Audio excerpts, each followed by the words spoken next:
It's good to see everyone tonight. And for those I can't see, it's good to see your Zoom boxes. I'm Tiff Beatty. I'm Associate Director at the National Public Housing Museum. I'm here with several other National Public Housing Museum staff, as well as our newest artist as instigator, Natasha Florentino, and a few residents from New York, and people all over the country. So it's just really exciting to be here tonight with you all and look forward to getting to know some of you all as well.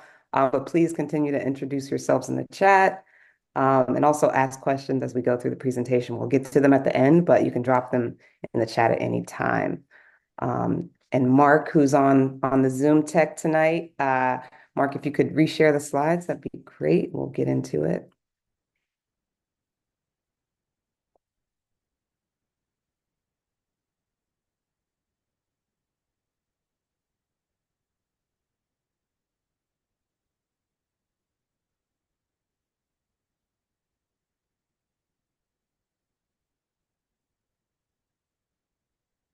Okay, and I will, of course, be giving a more official introduction of Natasha later on, but just to give her some energy and excitement for a presentation, if we can get some emojis and virtual snaps in the chat just to get her pumped up for the presentation and conversation. I'm really excited, so I just want to feel the energy a little bit in the Zoom room. If y'all are with me, just drop it in the chat and we'll keep the energy high. But before we get into Natasha and her work, I want to first provide a brief overview of the National Public Housing Museum, knowing some folks in the room may be new to us, just to give you all some background on our programs and exhibitions.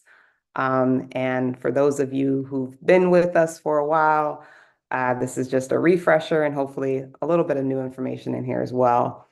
But just to kind of lay the groundwork and the framework, the National Public Housing Museum is the only cultural institution devoted to telling the story of public housing in the United States. Believe it or not, we are the only museum that is doing this specific history. And we are here in Chicago, which I'll say a little bit more about where we're located. But our mission is to preserve, promote, and propel the right of all people to a place where they can live and prosper and a place to call home. I also want to shout out our board members who are here and present. I saw Tony, who's very active and always showing up to support here in Chicago, and particularly with our museum and lots of other uh, cultural preservationists, as well as housing organizers and folks who've been doing this work well before my time. But we are currently under construction. As some of you may know, we are located in the former Jane Addams Homes on the near west side. More specifically, we're located on the corner of Taylor Street and Ada Street. So if you're familiar with Chicago neighborhoods, you may have heard this area referred to as Little Italy as a homage to the Italian American history and culture of the neighborhood. And to those who come from public housing in this community or just more familiar with the area's past and public housing communities, this area is also known as ABLA, or sometimes you hear it referred to as the Village. And ABLA is actually an acronym for a collection of public housing complexes, which included the Jane Addams Homes, along with the Brooks Homes, Loomis Court, and Abbott Homes. And I believe we have a slide on this. There we go. So if you see in the corner, you will see a little arrow up there, the little yellow arrow. So that's actually the building that you see in the rendering. That's our building. And so all of these buildings around it were in during the plan for transformation, which I'll talk about a little bit more here in Chicago, was a process that actually demolished several high-rise public housing buildings, as well as complexes like the Jane Addams Homes. So this is just a visual representation for you, and this is pretty close to what it looked like, at least from one angle, back in 1938 when it was designed and built by John Hollibird, who designed this as one of the first public housing projects in the city as well as in the country. And this, as you can see, the Jane Addams Homes was showcasing a sort of new vision for housing the poor and working families during the work um, during this time, during the WPA era, where it was a vision that not only included housing, but beauty and recreation. And since that time, and particularly in the 90s, thousands of public housing units across the country have been demolished. We've seen disinvestment in housing at all levels. And unfortunately, we've seen a divestment in community as well, with more privatization, more sort of leaving housing to the market. And as a result, the lack of affordable, safe, and living housing continues to be widely agreed upon as one of the preeminent problems of our time. So with this in mind, we are proud to say that our museum is more than a place that seeks to preserve housing as a relic of the past. We are a site of conscience, which is an international network of historically significant sites, which leverage the power of place and memory to create opportunities for gathering and organizing and to solve today's most pressing issues. In addition to the historical significance of our building, the museum includes contemporary, architectural, and artistic interventions, which reinterpret history and invite our community and visitors into a new relationship with both familiar and unfamiliar features and designs, such as this vividly colored entryway installation by Amanda Williams and Olagun Jeyefus,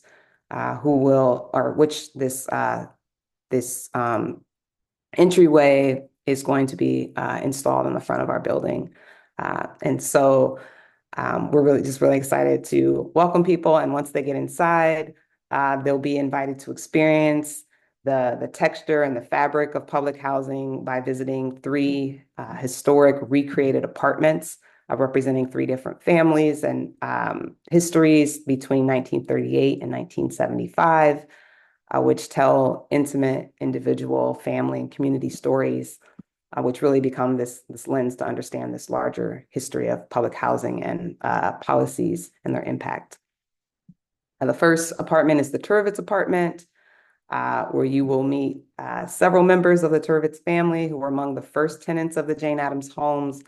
They came to live there in 1938, and you'll be able to discover a lot of the public housing history around this time, as well as their individual stories. The second apartment is the recreated apartment that is a bit of a creative take on an apartment. It's called What Happened Next, and it's a collaboration between a local puppetry and creative kind of performance installation. It's hard to describe Manual Cinema. They just do so much great work. Manual Cinema, if you know them, if not, look them up, with Keeanga-Yamahtta Taylor, who's also a very important scholar who's talking about this history of redlining, racial covenants, blockbusting, etc. In the third apartment, you'll meet the Hatch family and learn about their time living in the Jane Addams Homes in the 60s. And you will hear everything from their encounters with the history that we know, what we know as history, but was very present for them during the Civil Rights Movement, including Dr. King's visit to Chicago and that story and their connection to it. And you'll also see some of their objects and artifacts, as well as even a bird, which they had a bird, or two birds actually, Martin and Luther. So we're really excited to recreate their apartment and to tell that history through the Hatch family apartment. This apartment is also exciting because it will be voiced by a familiar voice maybe to some of you all, comedian and actor Lil Rel Howery, who's from the west side of Chicago and is actually a member of the Hatch family. So though he didn't live in the Jane Addams homes himself, he's very excited to tell the story and to work with his family members to represent their history and their connection to this place. And also really exciting, worked with Nate Marshall, who's a poet, to collaborate on the transcript. Before you get to the apartments, you will actually encounter history lessons. Everyday Objects from Public Housing is actually a national effort to collect objects from public housing residents including our first year, which focuses on Chicago, New York, and Houston. But as an ongoing project, it will regularly rotate, and we'll continue to work with communities across the country to record their stories and collect their objects. And through partnerships with writers and community-based partners, we work with residents in storytelling and writing workshops. So the residents actually write their own labels for the project or for their objects, which is, really cool. So that they get to tell their own stories about their objects, which are really ranging. And this is just one example. And the selected objects from this project will actually span over 90 years of public housing. So there's just a lot of different histories to tell. And again, it's ongoing. And so we're in the process right now of even looking to the next cities that will be represented. And, if you are a public housing resident and you're interested in being involved and getting connected with this project, this is really a great way to share your history and through your objects in the museum.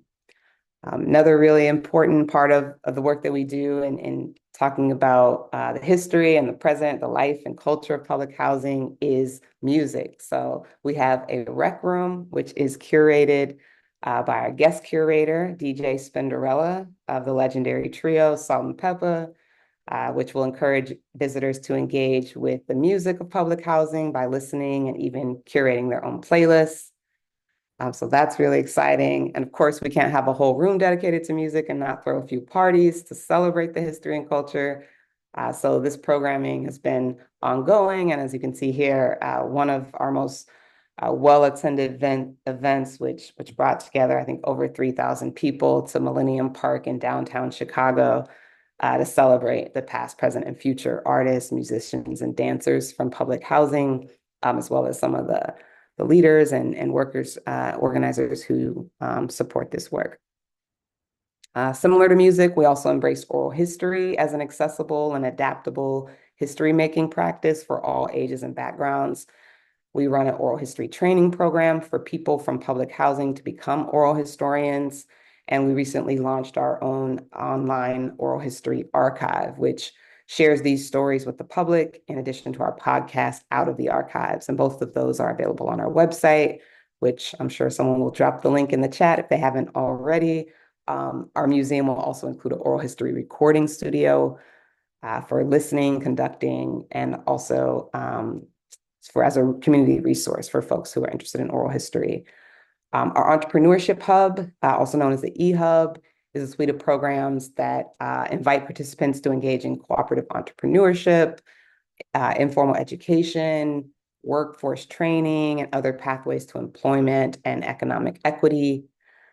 So through the eHub, we actually help to incubate Corner Store Co-op, which is a resident-owned worker co-op and the official store of the National Public Housing Museum. So shout out to the Corner Store if you all are any of the Corner Store team is here in the room. I just want to shout out that they are currently seeking vendors and makers to join for the opportunity to have their products available online at cornerstorecoop.com as well as inside the museum when we open early next year. So that's really cool. Are y'all still with me? Y'all still there? I know I'm going on and Yes. on, but y'all still here? Okay, cool. We Because here, we here, We're Tim. here. Yep. Good Great, because we're about job. to Yeah. get into the good stuff while we're all here, right? So, Artist as Instigator. So, this residency leverages history, arts, and culture to make creative public policy interventions around housing and related issues. So each year, a new Artist as Instigator is selected to develop and launch a project that uses arts and culture to address inequitable policies. The selected artist receives a $10,000 unrestricted stipend, as well as a separate $10,000 budget for project expenses. And these artists work in collaboration with residents, youth, activists, community organizers, and more. William Estrada, who you see here, is a teaching and art making practitioner. He focuses on addressing inequity, migration, history, and culture in marginalized communities. And for his residency, he worked with residents and organizers to pass the Just Housing Amendment, which essentially does two things: prohibits landlords from denying a housing application based on juvenile or arrest records, and requires landlords to consider an individual's covered criminal history. If they are doing that, they must perform an individualized assessment prior to denying any application for housing. So essentially, it tries to make that process more just for people who have arrest records. Tanika Lewis Johnson is a visual artist and creator of the highly acclaimed Folded Map Project. She was our 2021 and 2022 Artist as Instigator, generating public engagement through her art and personal connection through Chicago as a lifelong Inglewood resident. She used her residency to launch Inequity for Sale and also the podcast in collaboration with the museum, which is called Legally Stolen, which explored the living history of homes in the neighborhood that she grew up in, again, Greater Inglewood, which were sold on land sale contracts in the 50s and 60s, which essentially were a racist practice that led to the plunder of Black wealth to the tune of over $3.2 billion. So big issue there, just scratching the surface with all of the amazing things that our previous artists as instigators have done. I encourage you, again, to check out our website, going to programs, Artists as Instigator, and you can also just scroll down and see all of the amazing past artists that we've worked with. But we're all here to celebrate the new Artist as Instigator, which I'm very excited to introduce. I'm just going to do a brief bio, and then I will pass it over to Natasha. So Natasha Florentino is a documentary filmmaker, a cinematographer, and a video producer whose practice involves deep research, community engagement, and a sustained commitment to revealing the power dynamics behind displacement. Natasha is currently producing a film about the fight for public housing that follows residents who oppose the demolition of two public housing developments in New York City. So you all will learn more about Natasha and her work, but she was actually, or she is the museum's sixth Artist as Instigator and was selected from a competitive pool of applicants from all across the country. So please join me in welcoming Natasha Florentino. Yay, yay, yay. Thank you. Welcome.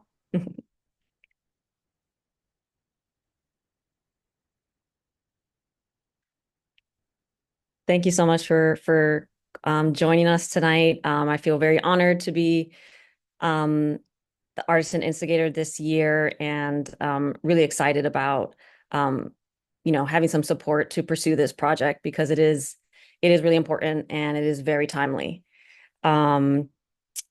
So should we just go into it? Let's do it. Let's do it.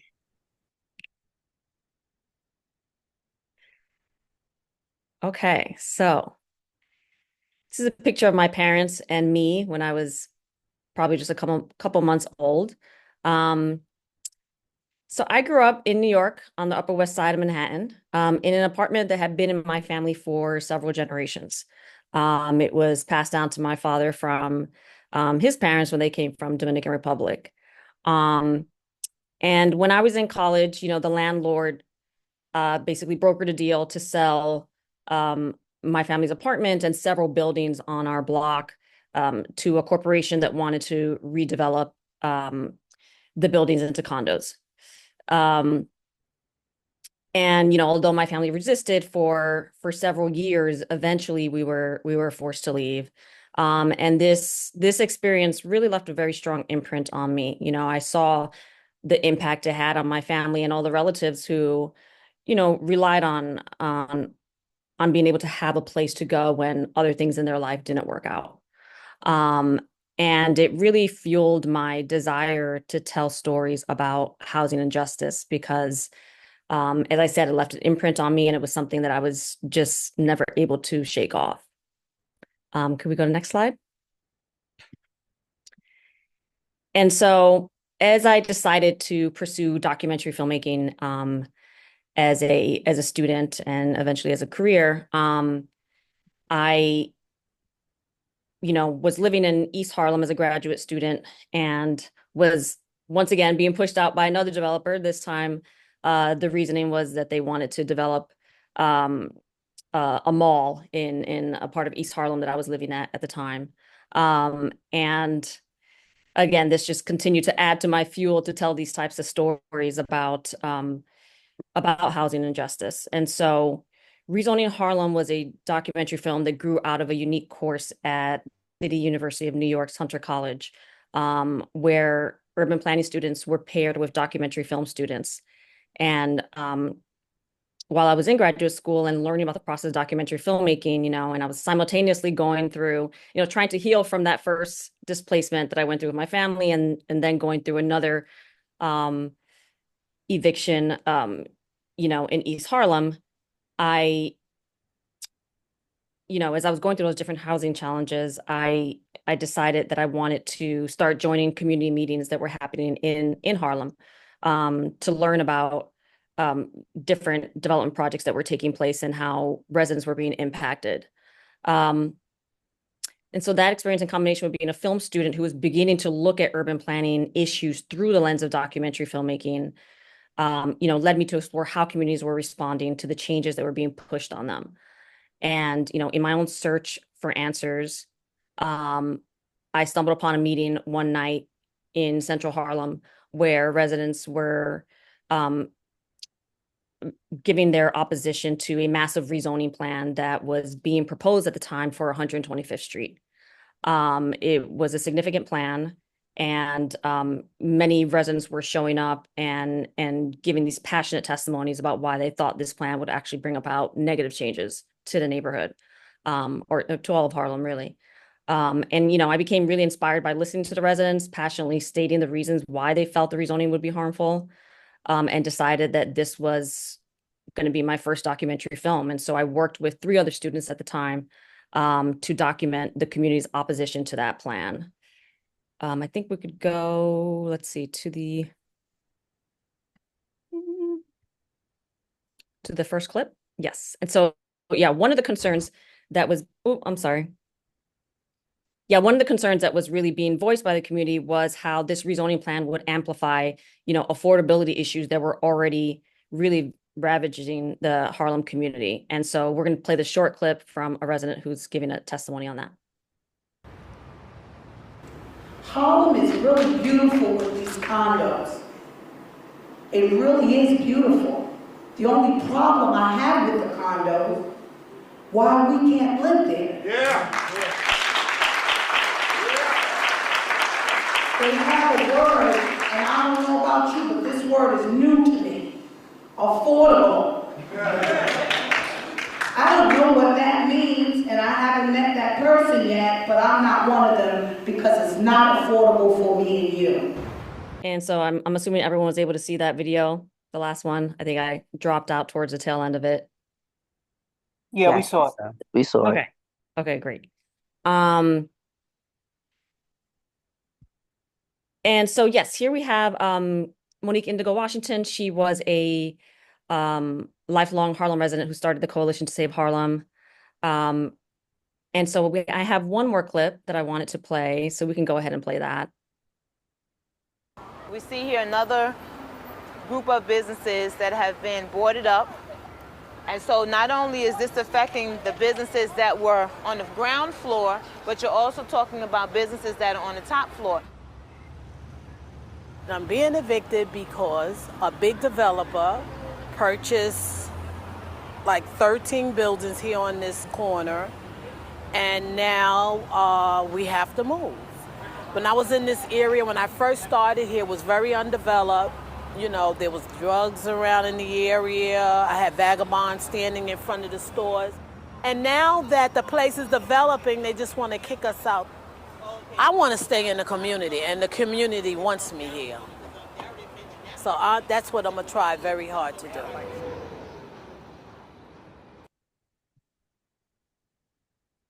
So, yeah, another one of the major concerns around the rezoning at that time was the loss of approximately 80 small local Black businesses. And unfortunately, the small business owner that you just heard speaking ended up being displaced as a result. And so that was, my first experience as a documentary filmmaker, really diving into housing issues and, committing to following a community through a process. Unfortunately, the rezoning did pass. The community was able to get some affordable housing set aside. Of course, it wasn't on 125th Street. It was far away from there. Yeah, so that was, my first major project as a emerging filmmaker. My next film is called Abundant Land, Soil, Seeds, and Sovereignty. And it was a film that I produced while I was completing graduate school. It's a 60-minute film about a Native Hawaiian community on the island of Molokai who were opposing the use of their land to test pesticides by large agrochemical companies like Monsanto and Syngenta. And Molokai was a really interesting place for me because, it has a large Native Hawaiian population, and a large amount of the land on that island was actually set aside for the rehabilitation of Native Hawaiians after the U.S. overthrew the Hawaiian monarchy. Unfortunately, what I learned in the process of making the film and what the film is about is how a lot of that land was being used by these agrochemical companies to test different pesticide formulations as they developed GMO seeds for export. So we can go ahead to the next slide and play there.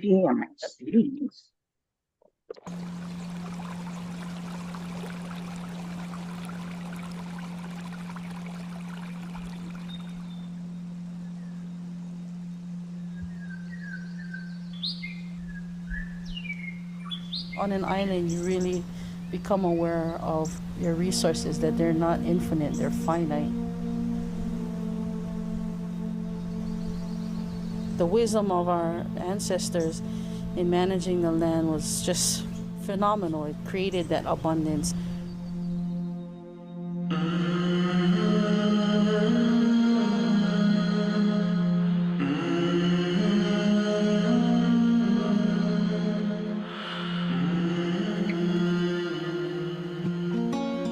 What happens to land where the forest has been removed? That was in pineapple cultivation, land that was turned to ranching, whether by chemical industrial farming or whether just the erosive effects on the land. What happens when you don't have a forest? What happens to the ocean? Our land, and has spiritual value to us, they turn it into a dust bowl.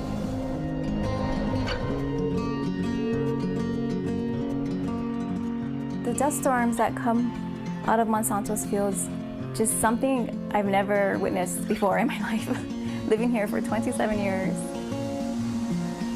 Well, Molokai, the largest employers are large agrochemical corporations. And they generally utilize practices that are not environmentally sound. You're using limited resources of water and land that we need to feed ourselves. Because Monsanto and all of their chemical ways of doing things and the high-tech ways of doing things is seen as a threat to this island.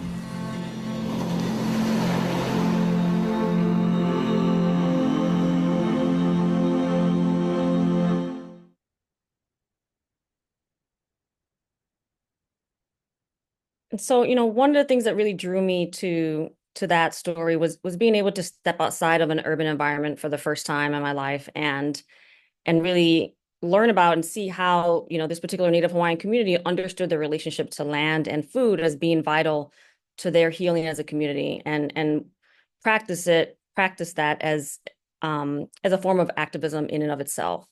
And so I filmed the community teaching and engaging in traditional Hawaiian farming practices that, ran counter to the way that agrochemical companies were harming the land. And other parts of the film, have a common through line that you'll see in all of my work that's consistent in my films, which is, communities coming together to stand up to power and participate in the democratic process by engaging, politically and civically. And here we have a picture of Mercy Riddy, who's a mother featured in the film, who becomes an activist. And after one of her children actually got really sick from inhaling some of the pesticides that were being sprayed near her home. Okay, next slide.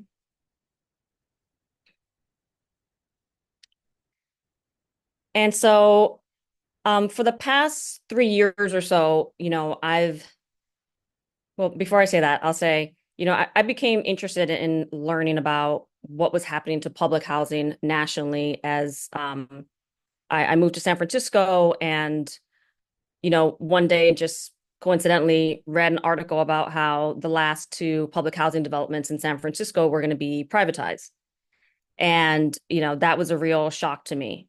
I had no idea that privatization of public housing was happening. And I didn't realize, how far along it was. And so I started doing research and connecting with some residents and organizations here in San Francisco to learn more about what was happening. And then in my research also came across, some other groups in other states like Safe Section 9 in New York, which is really, spearheaded a lot of the activism and work that gets public housing residents to understand and take a deeper dive into what's happening with the privatization of public housing. I connected with dozens of public housing residents throughout the country to learn about the challenges they face in maintaining their housing and in keeping that housing public.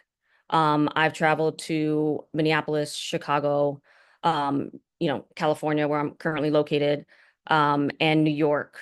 And, one of the things I learned is that most of the people who I've spoken to and interviewed who still live in traditional public housing actually really value that housing and value their communities and see it as a stabilizing force in their lives. The bulk of my research and filming has taken place in New York because there's still so much public housing there. It is the largest housing authority in the United States. And as part of my research, I've attended many, meetings throughout the housing authority with different grassroots organizations. One of the more, I think we can go to the next slide, actually. One of the most pivotal meetings I attended was about a year and a half ago at the Fulton Houses campus in Chelsea, New York, where a development team and NYCHA was essentially unveiling a plan to demolish about 18 public housing buildings. I was truly in shock when I left the meeting because I couldn't believe that such a dramatic plan was being proposed, especially considering that NYCHA had not really participated so heavily in the demolition of public housing as other cities did, like Chicago, as we know, during the Hope 6 era, where, a lot of cities were aggressively pursuing the demolition of public housing. New York had really kind of stayed away from that. I mean, there's one example of a demolition of public housing happening in Brooklyn, and it didn't go well. Most of those residents did not return. And so it had been kind of this tool that I think, NYCHA had really tried to stay away from. So I was very, very surprised to hear that they were now excited about the idea of demolishing public housing, and not just one, but 2 public housing developments in Chelsea. I think we could go to the next slide. Let's see.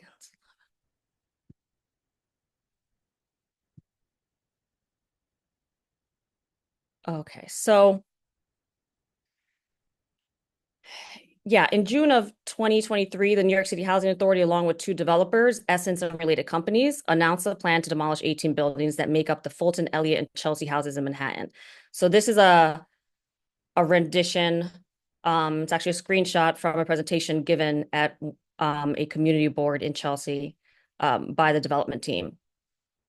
And you'll see that those yellow buildings are the 2 developments that are being proposed for demolition. And under this proposal, developers are promising to build between 2 to 5 new buildings for public housing residents where they will be converted to project-based Section 8. We can go to the next slide. This is just a closer look of the neighborhood.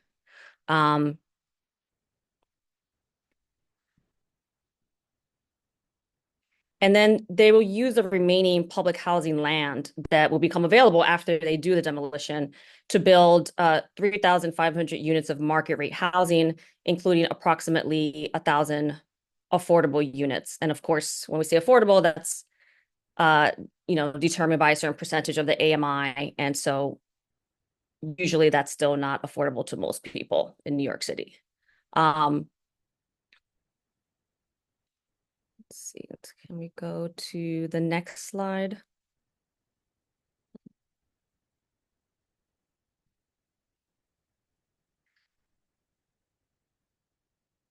So there are several issues with this proposal that have raised grave concerns throughout the community. One of the biggest issues has been the lack of transparency around the developer's assessment of the actual conditions of the buildings. The developers are claiming that $1.2 billion is needed to make repairs and have used that number as a justification for demolition. However, they've never made their own audits public. So no one's actually seen what they're seeing. And the number that they are claiming, 1.2 billion, is actually a lot higher than what the Housing Authority's physical needs assessment has said that the buildings require. And so that's been a major point of contention because, they're essentially basing their determination to demolish 18 buildings on something that no one has seen.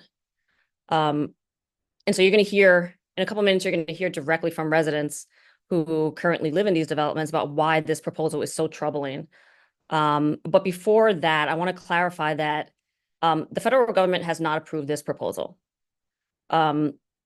There is an environmental impact process that has to be finalized and complete before the Housing Authority can submit any sort of application to HUD. And so, this is not a done deal. Unfortunately, a lot of the articles and press around this proposed demolition has really framed this as something that is already happening. But, as you'll learn, there is a very strong coalition of residents and neighbors throughout Chelsea who are really heavily invested in fighting against this proposal. Okay, and I want to share a clip from a recent press conference that the resident organizers did at City Hall. So let's go ahead and play that. My home is being taken away from me, and there's no promise what comes next in our future.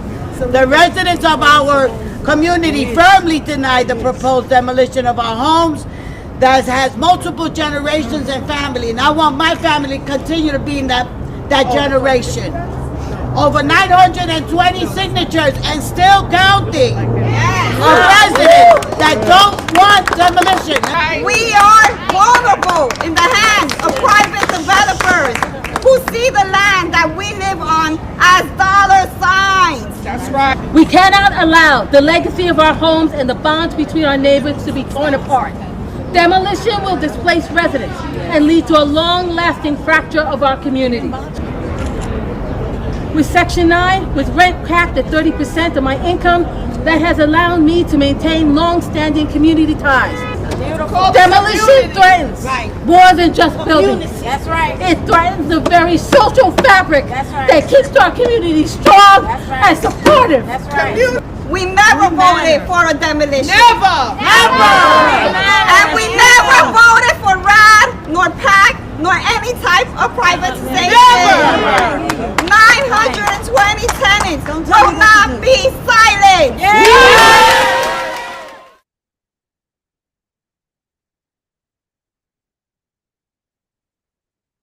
So we have our first resident leader joining us this evening. Her name is Jackie Lara. She has been a strong leader in her community, fighting for public housing since 2019, where they stopped a where her, along with a group of other residents, stopped the partial demolition of Fulton houses. And today she is organizing alongside other public housing resident leaders from Elliott Chelsea. So can we bring her on?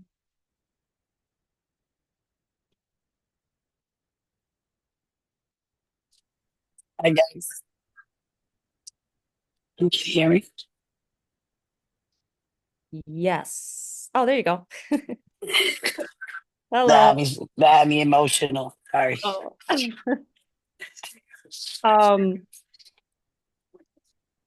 There we go. So Jackie, can you talk about where you lived before you arrived at Fulton Houses and what it was like when you first learned that you would be living at Fulton Houses?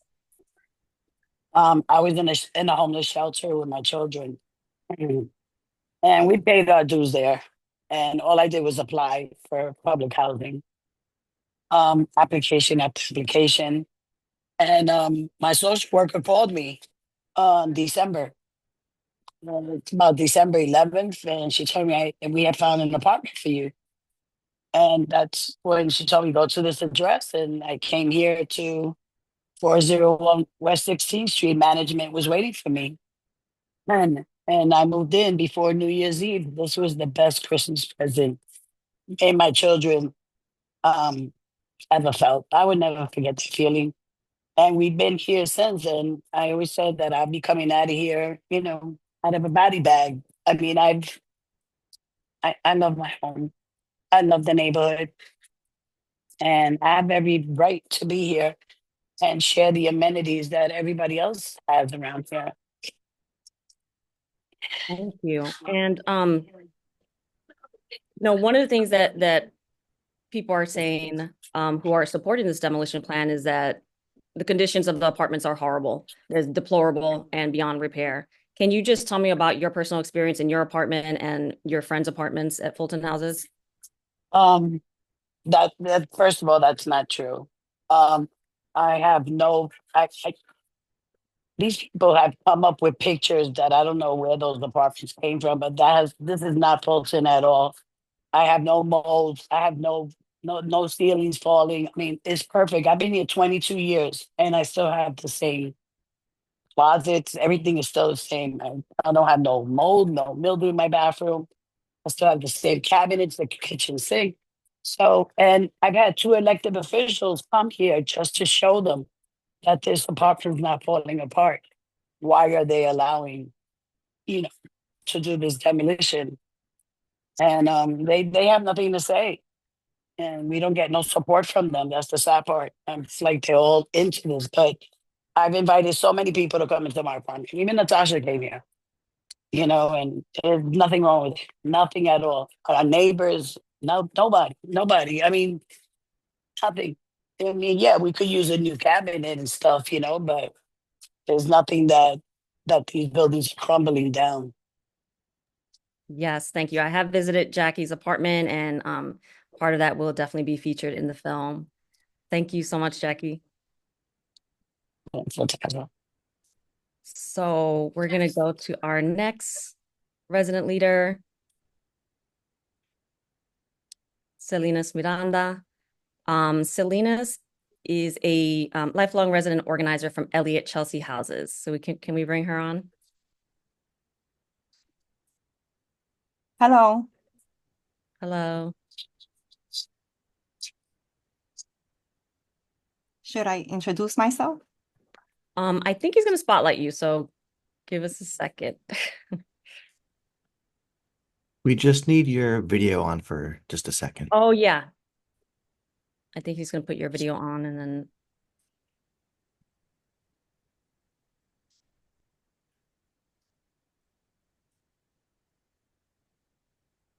Okay.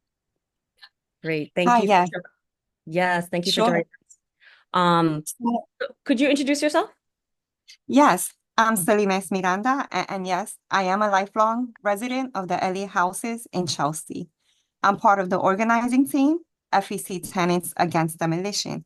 We've been fighting against demolition of our NYCHA community for over a year. As Jackie said, we love our homes, we love our neighborhood. I'm well rooted here, and the thought of destruction feels horrific. It's devastating. And I also wanted to share with you a brief history of this unwelcoming journey. So when I first learned of the demolition proposal, I felt like I had no choice in the process and I had to go along with it. I was forcing myself to like the idea. They acted as if we did not have a, no, excuse me. They acted like we did have a choice and presented us with a survey. I thought that our only options were demolition or rehabilitation. Both options required management under a private developer. I thought those were our only options. Our tenant association meetings that hosted the private developers related in essence were giving us one-sided presentation. It was biased. I wasn't getting all the information that I needed. I didn't know there was a whole political process involved. I didn't know we had the right to organize and oppose demolition. Opposing this proposal was never presented to us as an option by our tenant association leaders. I knew that something was wrong, that something was off. There was something stirring up inside me. The survey itself was a scam, and many of the choices on the survey were influenced by their contracted workers, HOU, who were on site pretending to be a neutral third party. In my search for help, I met people. Eventually, I connected with other residents, such as Jackie Lara, who you guys just met, and we started our group against demolition. Thank you so much for sharing. And now we're going to go to our next resident leader, Renee. Or actually, can we put the slide up first?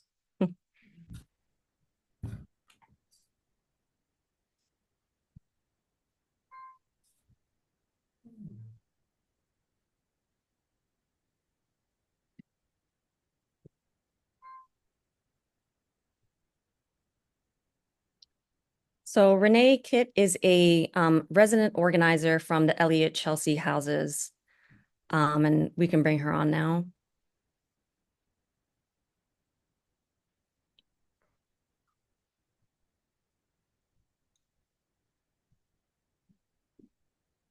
Hi, Renee. Hi, Natasha. Thank you for having me. Yes, thank you so much for joining us. Can you talk a little bit about why you are opposed to the demolition plans? What can I say? This is my home. Why am I to give it up?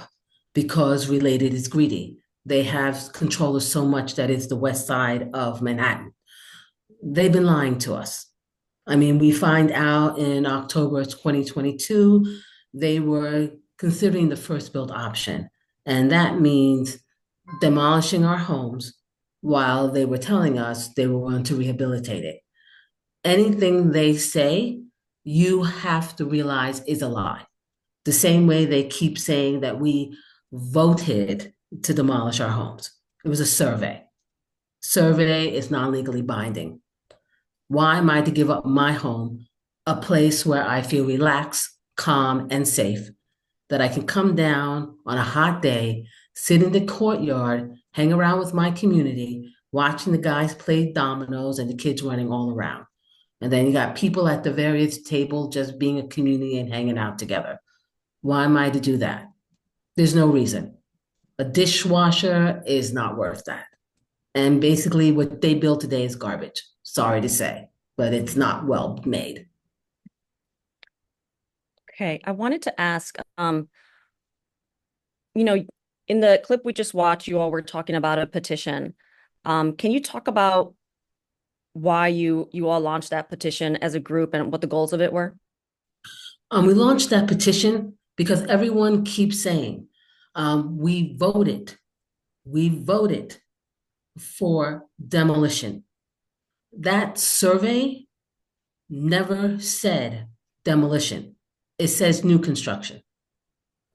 And because people do not listen, we have to make our voices heard and what we want known. Because everyone keeps saying we want demolition. We do not want that. Our homes, as Ramona just said, need basic fixes.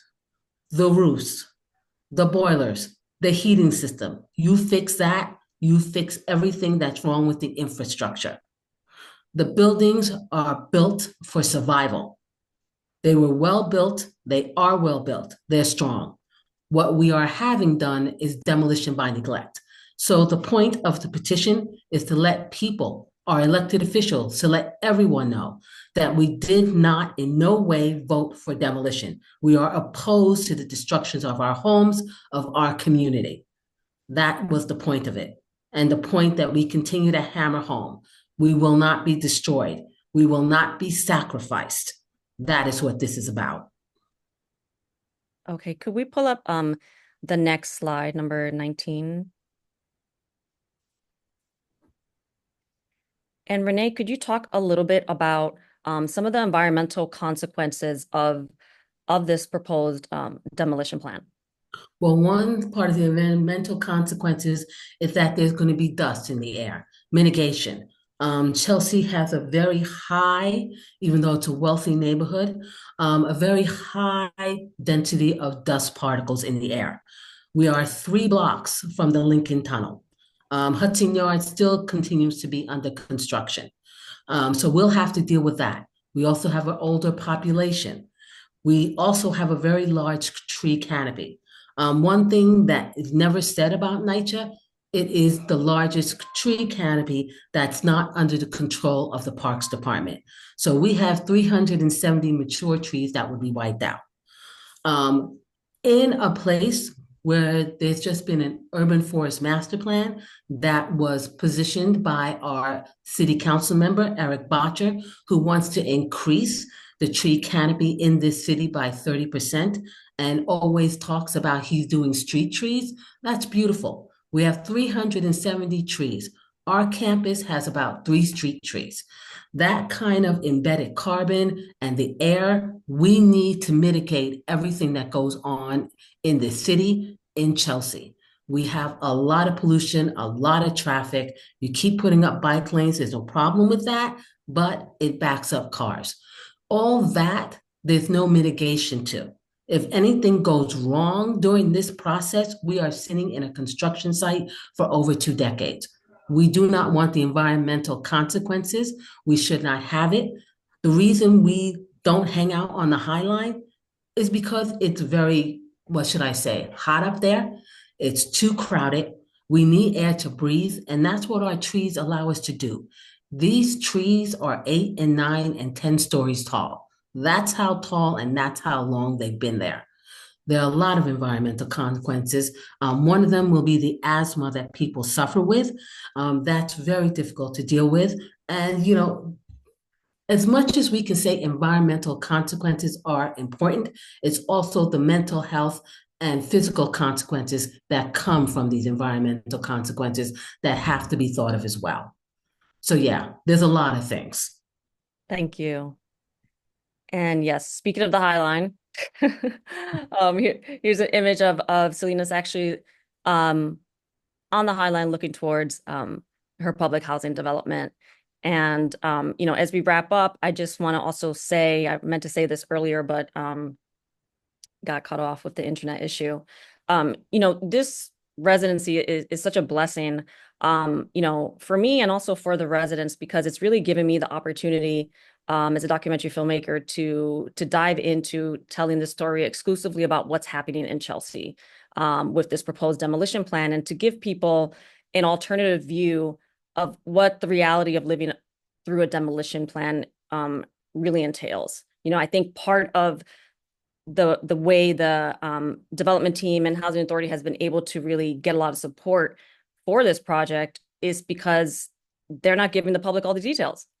A lot of residents don't fully understand, and a lot of the neighbors in the community don't fully understand the extent to which a demolition can impact someone's life. And so, you know, part of my goal is to complete a short documentary that can be used by residents and by community members and organizations that really gives the opposite perspective of this proposed demolition plan, so that people can have, you know, full information and, you know, come to a decision, having more, critical thinking involved. And so I greatly, appreciate the museum for presenting me with this opportunity. I think it will, really greatly impact the community.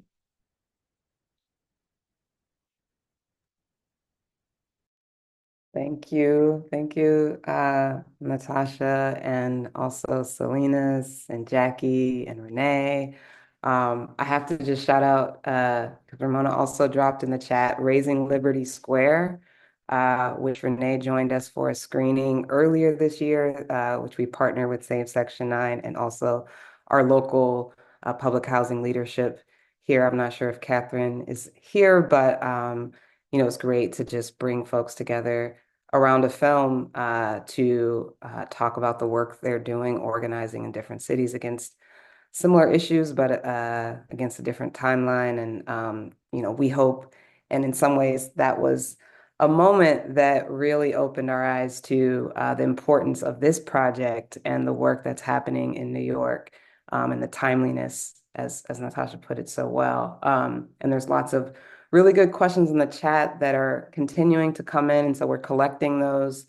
But I also have a couple of questions, if you don't mind. I'll just maybe start with one question that I think you've alluded to as a part of this process, but just to get into your process a little bit more and how you work with communities. I know from your application that you actually start working with, and in particular for this project, started working with residents many months before even, taking out your camera. You're just attending meetings and building relationships and getting to know the community.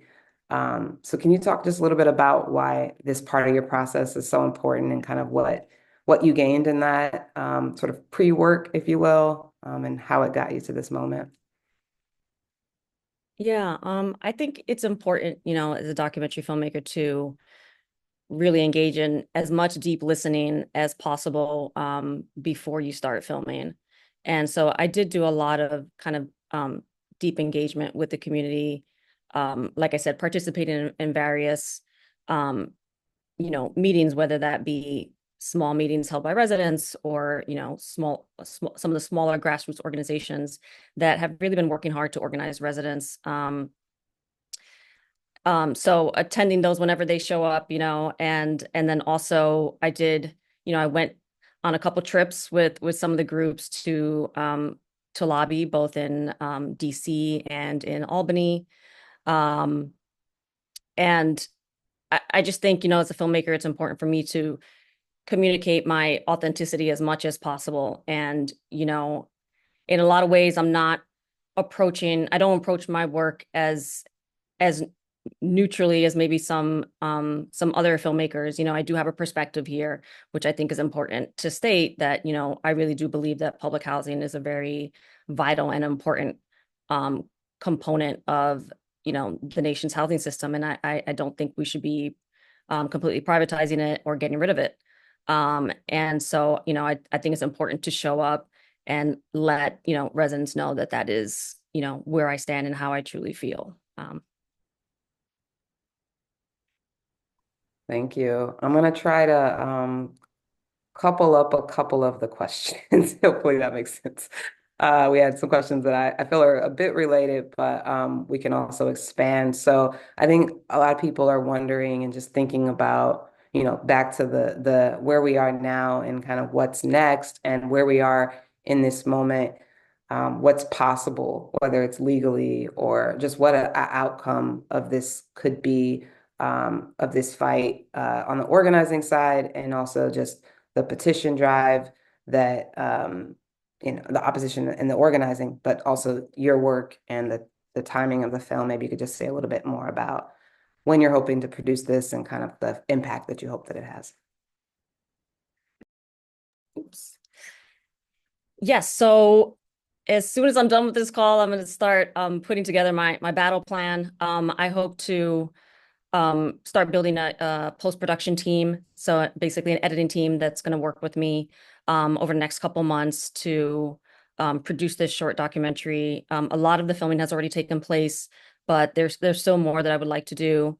And, you know, the idea is to ideally, you know, complete this by, you know, early spring, so that, you know, residents can, as I said, can use it now, you know, while before this application has been actually approved by HUD. So it's kind of this very like unique time frame that we're in right now, where, you know, this has not been approved, it's not a done deal, and there's still this, you know, unique window where a lot more educating and organizing can happen.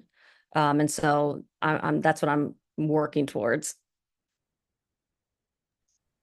Thank you. And I think there's also a couple of folks at least, and I think more are probably wondering, you know, maybe there's two answers for those who live in New York. I think there's definitely some direct ways people can show up. But if they don't live in New York, what are some ways that people can participate, help support? And then for those from Chicago, so we have you know, being based in Chicago, we have a lot of Chicago public housing residents and advocates. How can folks here in Chicago share what happened here? And how can that potentially support the work that's happening in New York?